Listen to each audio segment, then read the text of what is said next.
ওই ওই ওই ওই বিবির সাথে কেমনে রাত কাটান যেই নাফরমান মহিলা ফজরের নামাজ পড়ে না? ওই অসভ্যর সাথে কেমনে রাত কাটান? ও তো দুশ্মন, ও তো আল্লাহর দুশ্মন। দুশ্মন না? ও রাসূলের দুশ্মন না?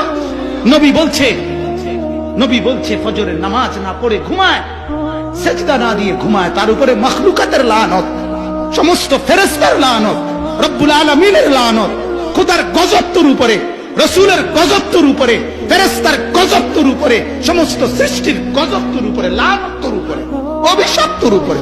কুত্তা তোরে দেখতে লজ্জা পায়, শুয়োর তোরে দেখতে লজ্জা পায়, মুখ ফিরায় নেয় বেটা।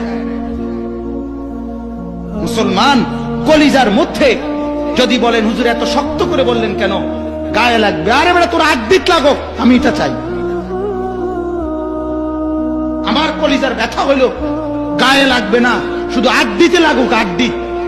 আড্ডির ভিতরে যদি লাগে তাইলেও ভালো। কেন মুসলমান হয়ে নামাজ পড়ি না? কেন আল্লাহর কোরআন পড়ি না? কেন? আল্লাহ অপরাধ কি করছে আমাদের কাছে? কথা বলেন না মুসলমান।